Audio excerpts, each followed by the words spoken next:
Ähm.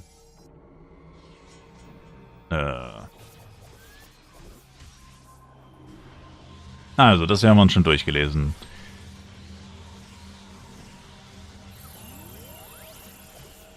Stone Pillar oder Swampy Area?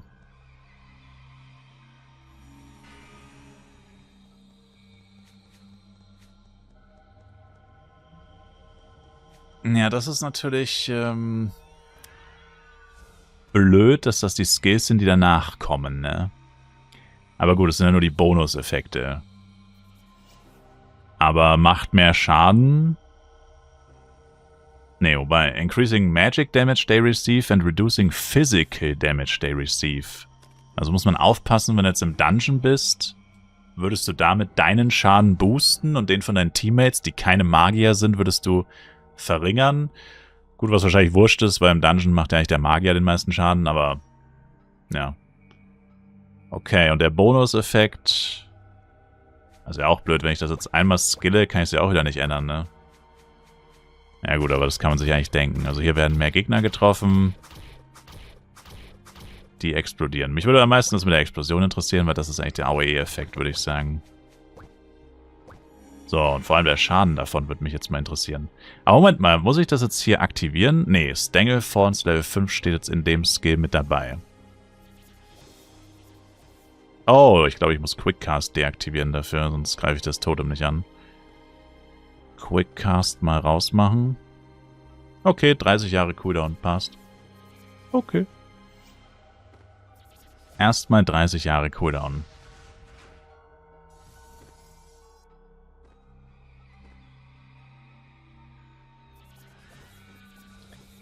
Der Basisschaden davon ist aber ziemlich trashig, oder? Ja. Also Schaden macht das nicht wirklich so viel. Das ist die Richtung, wo du hinschaust. Bei dem Skill jetzt, oder was? Echt? Na gut, er sagt ja auch Fire a root in front of you. Uff. Ist das hier noch Flive? Du musst jetzt darauf achten, in welche Richtung dein Charakter guckt. Bruh.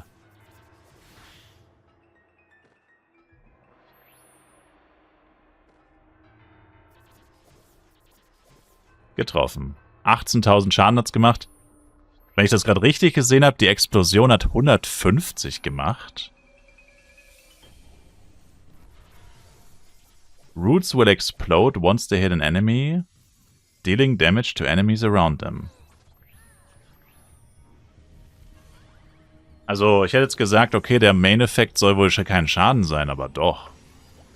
Da steht ja, macht auch Schaden. Das war ein Replay. Ja, der Cooldown ist 1 Minute, Bro. Das ist viel zu lange. Das kann man doch so nicht ausprobieren, Mann. Schauen wir mal schnell. Replay.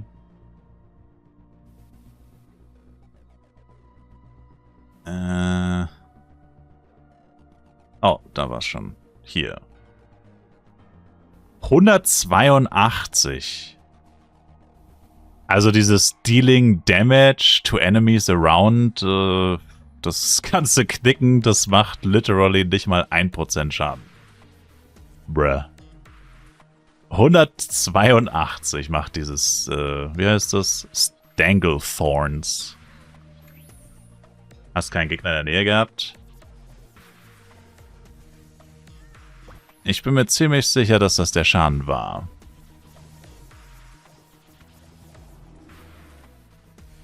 Oh, oder auch nicht.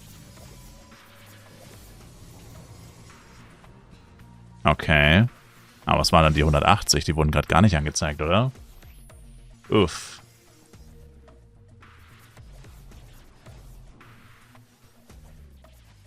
Hä, wo ist jetzt das Livestream-Ding? What? Hier.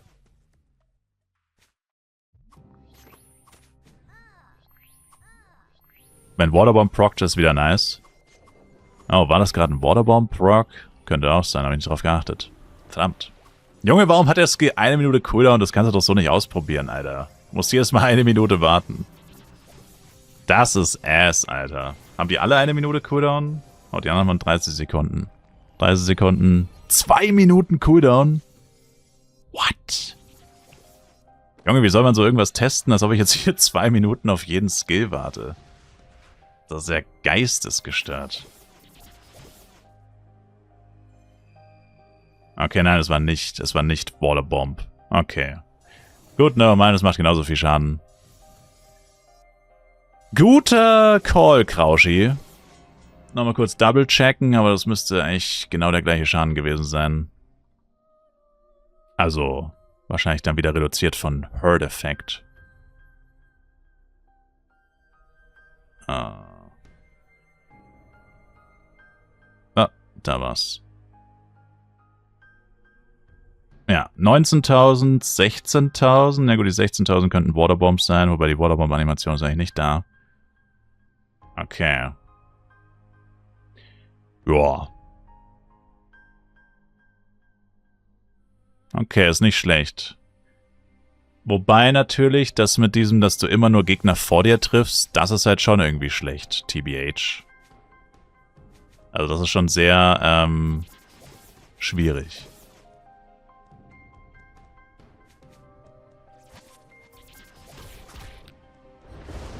Das ist halt echt was ganz Neues in Flive. Dass du plötzlich darauf achten musst. Also ich klicke den jetzt an und baller mein Skill komplett in die falsche Richtung, ja. Puh. Damn. Skill-Issue. Man kann jetzt in Flive Skill-Issues haben. Gut, nächster Skill, Everstorm. Der macht auf jeden Fall mehr Schaden. Wobei da steht einfach Minus. Da steht einfach minus 136 bis 137.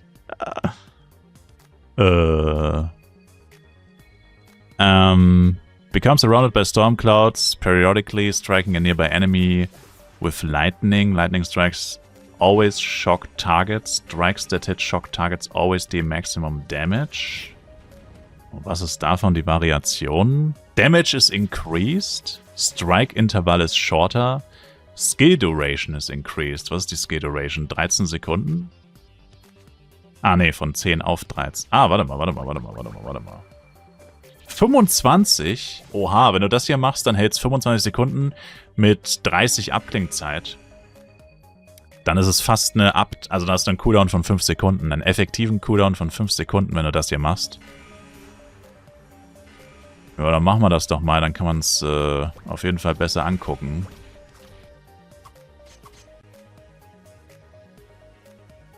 Okay, und die Folge ist immer über mir, das heißt, wenn ich weg von den Gegnern gehe, trifft sie nicht mehr. Alter, das ist ja, what the fuck, das ist ja geistesgestört. What the fuck, das ist ja hammergeil. What? Ja, das ist ja das übelst der Cheatcode. What the fuck? Das ist ja geisteskrank. Jetzt kann ich den nicht mehr antreffen. Ah, nevermind, ist gerade vorbeigegangen. Junge. Das ist ja geistesgestört.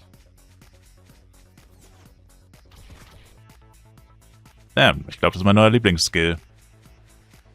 Wieder einmal Everstorm. Bester Skill im Spiel. Heilige Scheiße. Oh, der Skill kann maximal 5 Monster treffen und kein Waterbomb procken. Ja, aber ist ja scheißegal. Inwiefern spielt das eine Rolle? Du drückst eine Taste, machst wie viel? Paar Millionen Schaden, 5 mal 30.000 mal 25 Sekunden, whatever. Du machst ein paar Millionen Schaden, den du eine Taste drückst und du musst literally nichts mehr dafür tun. Das ist trotzdem geistesgestört. Und vor allem auch PvP. Müsste es nicht auch im PvP übelst krank sein? Jeder, der in deine Nähe kommt, wird komplett geäfft von diesem Skill. Jeder, der dich angreifen will in deiner Nähe, wird komplett zerstört. Sehr geistesgestört. Lightning Strikes always shock targets. Ah, okay. Und wenn du geschockt bist, kriegst du danach immer den höchsten Schaden. Also nicht Hurt-Effekt.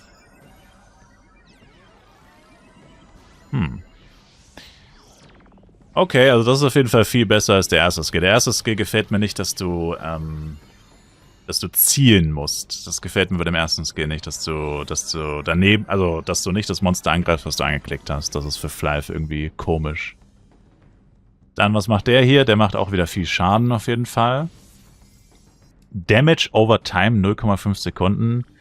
Conjure a gale of wind around yourself, increasing your movement speed and hurting nearby enemies, while in gale hits have a chance to apply suffocate stacks. If a target reaches 5 stacks, they are stunned, slapped or paralyzed at random. Ja gut, aber was ist der Unterschied? Stunnen, schlafen, paralysieren, macht jetzt ja, also im PvE macht das fast keinen Unterschied. Schauen wir auch mal. Lange Castzeit. Reichweite ist 3. Das ist sehr wenig. Okay, das ist auf jeden Fall ein Face-Tank-Skill. Increasing Movement Speed, oder? Habe ich jetzt nicht drauf geachtet. Okay, und was sind die Masteries davon? Damage increased. Die Stack Chances increased und Skill Duration. PvE würde ich wahrscheinlich sagen Skill Duration. Wie viel Movement Speed gibt das? 6. Okay. Ohne Spaß, das erinnert mich so ein bisschen an League of Legends Skills, ey. What the fuck is happening to this game? Also Face Tank mit Everstorm und Gale ist schon heftig. Achso, die Duration soll ich vielleicht mal ausprobieren. Was ist die Duration jetzt?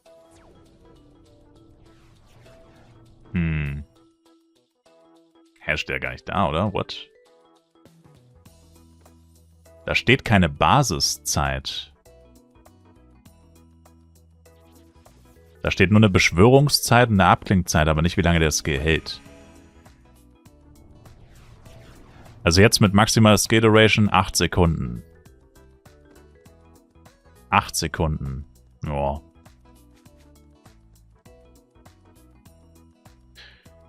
Ah, okay. Gefällt mir auf jeden Fall auch besser. Ist der erste. Dann haben wir Ice Shard. Macht auch viel Schaden. Lock yourself in ice, becoming invulnerable and deal damage to surrounding enemies. You cannot use items or skills while frozen. What the fuck? Damage increased, Skill Duration und Cooldown reduced. Ach so, das ist der Skill, der 2 Minuten Abklingzeit hat. Oh Gott, und wie viel hat er hiermit noch? 1,50? Was? Das sind 10 Sekunden? Das sind nur 10 Sekunden weniger Cooldown. Das lohnt sich ja überhaupt nicht. Da würde sich die Duration wahrscheinlich am meisten lohnen, zumindest zum Ausprobieren auf jeden Fall.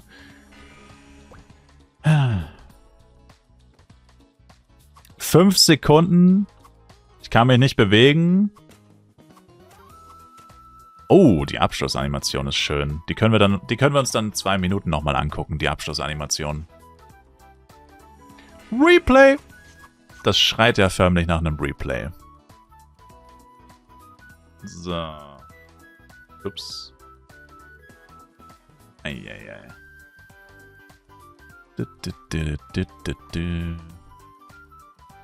Hold up. Junge, wie weit behind bin ich hier? What is happening? YouTube, hör auf, mich abzufacken. Oh, ich bin angeblich live, obwohl ich mindestens 2 Minuten behind bin. Okay. YouTube. YouTube hated. YouTube hated. Dann schauen wir uns einfach den anderen Skill nochmal an. Dann schauen wir uns gleich nochmal an. Incinerate macht auch viel Schaden. Incinerate your target, also zünd's an quasi. Deal damage, burn them. If used on a burning target, they take extra damage. Burned enemies also hurt nearby enemies, but do not burn them. Lass mich raten. Damage increased, extra damage when used in a burning target und Skill Cooldown reduced.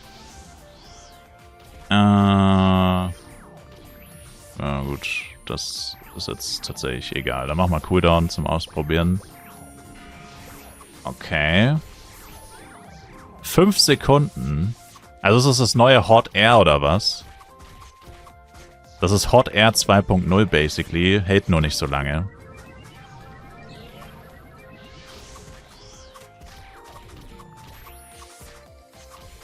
Burned enemies also hurt enemies nearby. Ja gut, das kann man jetzt an den Dummies nicht ausprobieren, weil die zu weit auseinander stehen. Schade, kann man hier nicht ausprobieren, weil die zu weit auseinander stehen. Aber ist dann eigentlich auch ein krasser Skill tatsächlich. Wenn der Schaden bei allen gleich ist? Hat er gerade einen Crackshooter so einen Pfeil auf mich geschossen? Irgendwo aus 30 Kilometer Entfernung kommt so ein Pfeil geflogen. Ja. 5 Sekunden lang 9000 Schaden. Ja, 5 mal 9000, 45.000.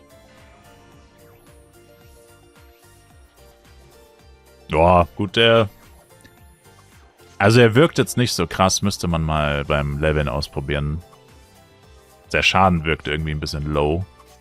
Vielleicht dann doch lieber Damage Increased statt Cooldown Reduced nehmen. Wobei Cooldown Reduced ist ja letztendlich auch mehr Schaden, weil du den Skill öfter einsetzen kannst.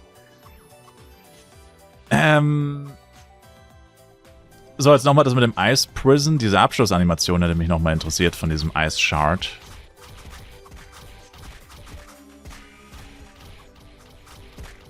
Ah, okay, ich dachte, da kommt nämlich nochmal Schaden. Nö, kommt nicht. Dann Hot Air wolltest du noch. Und dann sind wir mit Elementor eigentlich durch. Arcanist. Macht den gleichen Schaden, Bolt.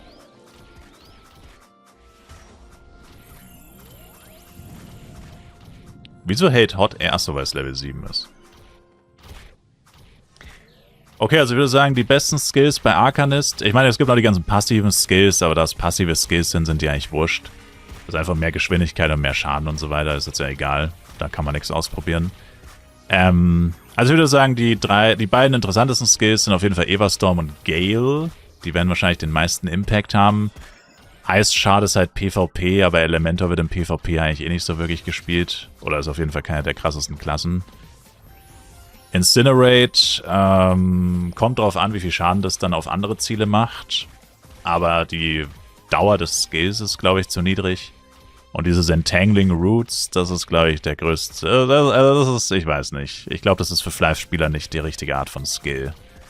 Ich meine, es ist allein schon deswegen nicht die richtige Art von Skill, wegen Port-Bugs. Du weißt ja gar nicht, wo dein Charakter steht. Also zum Beispiel auch, also ich würde es mir jetzt auch eher im PvP wahrscheinlich vorstellen. Ich meine, was ist, wenn du einen Port-Bug hast? Also was ist, wenn mein Charakter eigentlich hier steht? Dann schieße ich ja voll daneben. So. Also, weiß jetzt nicht, ob das wirklich so gut ist, dass der Skill quasi ohne alles ist. Aber scheiß drauf, neue Klasse. Der hat sich mir noch nicht so ganz erschlossen, ob der wirklich gut ist oder nicht. Ist halt wie so ein High-Level Hot Air. Du hast die gelockten Skills bei Arca gar nicht angeschaut. Habe ich nicht? Echt nicht? Ja, du hast recht, habe ich echt nicht. Arcanist Teil 2. Ignite your target, dealing damage and burning them. If used on a burning target, the damage is reduced, but the target is stunned. Burned enemies also hurt nearby enemies, but do not burn them. Also quasi das gleiche wie Incinerate.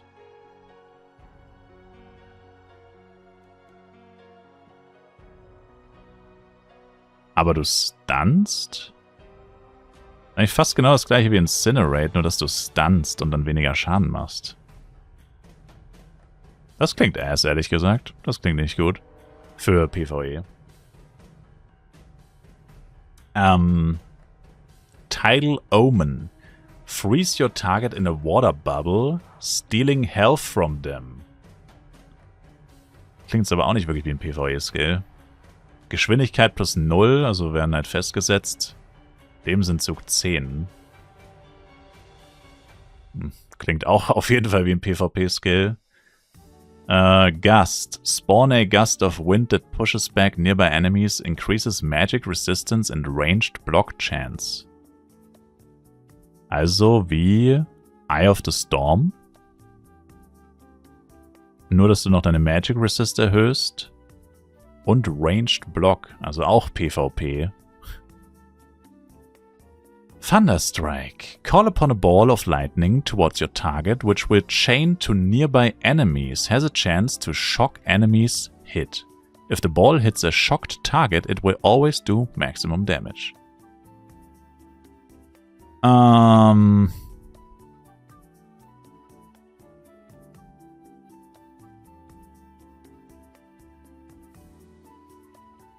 Ja. Klingt okay.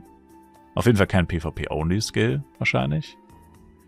Disrupt the ground, summoning a stone pillar which hurts enemies and lowers their movement speed. After the duration of the pillar, it explodes, dealing extra damage to nearby enemies.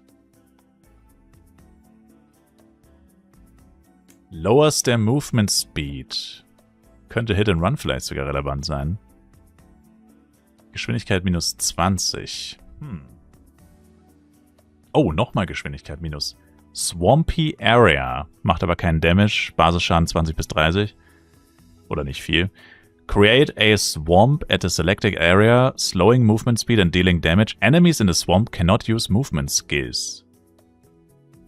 Das hört sich jetzt nach PvP an, aber ich höre nur, dass das Gravity Well für Elementor ist. Das ist Gravity Well für Elementor im PvE. Oh, Basiszeit 1 Sekunde? What? Ah, oder auch nicht. Man wird wahrscheinlich mehr, wenn man skillt. Basiszeit 1 Sekunde ist Trash, Bro. Dann doch nicht. Also Basiszeit müsste man auf jeden Fall erhöhen, weil 1 Sekunde ist schon etwas sehr wenig. Ich glaube, der Psykeeper-Skill hält 8 oder so. Oder 10. 8 oder 10. Irgendwie so. Ja, aber kann man bestimmt, also wenn man skillt, ist es wahrscheinlich 2 oder 3 Sekunden und dann kann man vielleicht die nochmal um 2 Sekunden erhöhen mit der Master. Also das ist heftig. Das ist ein heftiger Boost für Hit and Run, weil dann kannst du wirklich pullen. Dann machst du das. Und wie wir ja schon gesehen haben, ich habe ja schon Hit and Run gespielt im neuen Gebiet. Wenn dein Equipment passt, sterben die Monster so schnell, dann musst du sie auf jeden Fall nicht face-tanken. Kann man weiter Hit and Run auf jeden Fall chillig spielen damit. Und da kannst du ja wirklich dann stehen bleiben, weil Geschwindigkeit minus 60 ist schon heftig. Was macht Windfield? 40 oder 50? 50. Also auf jeden Fall mehr als Windfield. Kann man wahrscheinlich nicht kombinieren. Ach so, und das ist Stufe 1, ne? Wahrscheinlich ist es dann sogar 80%. Ja, also mindestens 60, was 10% mehr als Windfield bereits ist. Gegebenenfalls dann sogar noch mehr. Casting Time 3 Sekunden. Ja gut, mal schauen. Und dann haben wir noch Hellfire. Ach ja, stimmt. Das war der Skill, den sie präsentiert haben. Das Gefühl der langweiligste von allen. Dass sie ausgerechnet den... Da steht auch gar keine Beschreibung dabei. Aber wir haben ihn ja schon gesehen. Das ist einfach so ähnlich wie der Skill, Intending, also einfach alle Gegner, die vor dir stehen oder in eine Richtung, ballerst du so einen fetten Feuerstrahl los. In-Skalierung mal 7. Das ist eigentlich nicht so viel, das haben die ganzen anderen Skills eigentlich auch.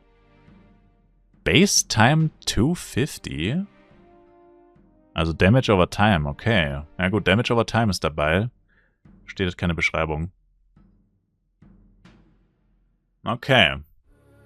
Ja, aber ehrlich gesagt verändert sich dafür relativ wenig, würde ich sagen. Also die ersten 3 Skills sind entweder PvP oder Trash. Thunderstrike ausprobieren, Stone Pillar ausprobieren, Swampy Area ausprobieren. Wobei natürlich diese Beschwörungszeit von 2 bis 3 Sekunden ist auf jeden Fall ein Problem.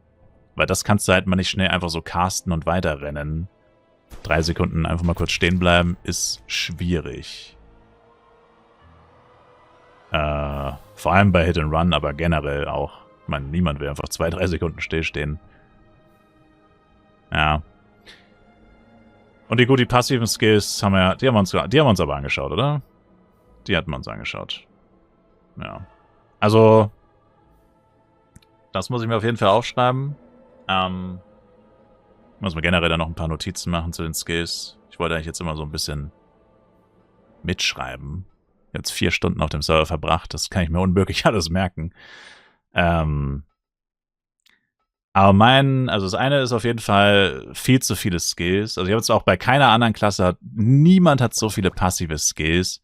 Und vor allem, da musst du dich halt echt fragen, Wind Counter, Fire Counter etc., das ist ja alles das Gleiche, plus es existiert ja schon. Ne? Als Elementor-Variante, aber es ist ja fast genau das Gleiche eigentlich. Und jetzt zieht euch rein, wie voll meine Leiste ist. wenn das hier alles gecastet wird. Und ich meine, das ist jetzt eine Kleinigkeit, das ist jetzt nicht so schlimm. Aber es ist halt irgendwie unnötig so. Also frage ich mich halt, ist da keiner von allein drauf gekommen? Ziehe ich das rein? Das ist doch voll unnötig. Zieht euch rein, wie viele Skills hier einfach laufen. Ach so, ja gut, okay, da sind jetzt noch Blade-Skills tatsächlich dabei. Okay, gut. Die müsste man natürlich noch abziehen, aber es waren vorhin auch, es sind 4 Reihen mit Skills. Plus die Buffs, die man halt sonst hat. Ja, man kann es ausblenden, aber ich will es ja nicht ausblenden. Ich will ja trotzdem meine Power-Ups und so weiter sehen. Ich will nur, dass die ganzen Passiven nicht angezeigt werden, weil das ist ja ultra viel. Also, und es ist passiv, also ich kann es ja eh nicht beeinflussen. Ob das jetzt läuft oder nicht, kann ich nicht beeinflussen und so weiter. Also, keine Ahnung. Das ist ein bisschen zu viel. Vor allem, wenn du hier wirklich noch fett Power-Ups aktivierst, so wie ich es vorhin hatte, da hast du halt so einen fetten Kasten. Das wäre so eine Sache auf jeden Fall.